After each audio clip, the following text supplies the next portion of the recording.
Salamualaikum, nin sufɛ balo ninnu diyala n ye surtout nɛnɛ wagati ninnu na nin hakilina damadɔni ye i bɛ se ka min kɛ nin tɛ ye walima ni fɛn wɛrɛ n'o bɛ yen n'o ka ɲi ka sokɔnɔmɔgɔw ye kosɛbɛ.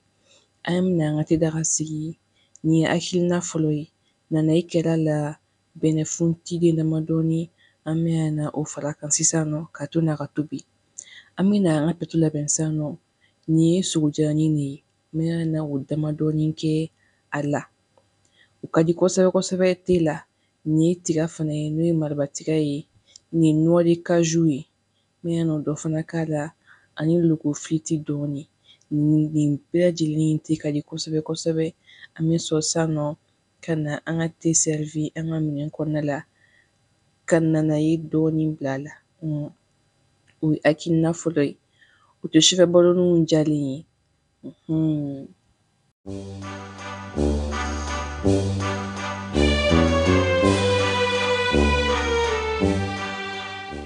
Nin min bɛ ka an ka tantɔ o ye filanan ye. An bɛna an ka tedaga sigi i n'a fɔ n y'a kɛ siɲɛ fɔlɔ la cogoya min na a bɛɛ y'a kɛ cogoya kelen ye. N bɛ sɔrɔ ka na an ka te k'a la te asura ka di o ye te fɛngɛ ka di ye bɛɛ n'i ka choix de don te ko la dɛ.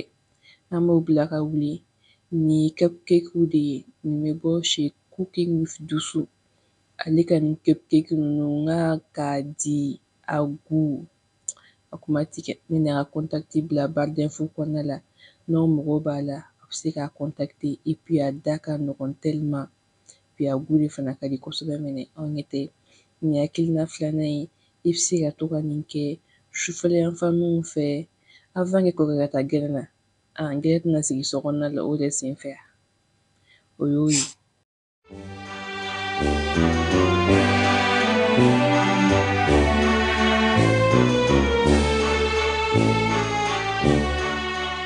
A sabanan filɛ nin ye o fana ye te ye lipton ye jaw i b'o k'i ta la jus ye ja i bɛ se k'o kɛ su blanche i bɛ se k'o kɛ sɔgɔsɔgɔ bɔnbɔn Nimaku bɔnbɔn ni n y'o de kɛ nin na komi nɛnɛ wagati ninnu na mɔgɔ caman bɛ yen nɔ sɔgɔsɔgɔ ni ye mɔgɔw sɛgɛn an b'o k'an ka te la k'a bila ka wuli. An bɛna an ka te accompagner nin dibisogo de ye o kalaman kalamani an y'o san dibiso feereyɔrɔ la an bɛn'o k'a la nin ye samusa ye o samusa poulet de ye tantɔ an bɛn'o kɛ ka accompagner an b'an ka te verres muti bɔ kosɛbɛ kosɛbɛ. Nin te in kɔni ya a lawasalen don dɛ n'i kɔni bɛ ka fɔ ko te kɔni ka di ye kɔni n'a verre fara ka d'i ma o t'o kuma bannen ye. An ye sɔrɔ sisan nɔ ka na an ka tew bɛɛ lajɛlen sɛrivi nin cogoya in na. Ni nin video ninnu diyar'i ye n'i ye fɛ ka ɲɔgɔnna caman caman wɛrɛ fana ye i b'o fɔ commentaire la i b'i abonner ka liker ka commenter ka partager aw kan bɛn o la inchallah.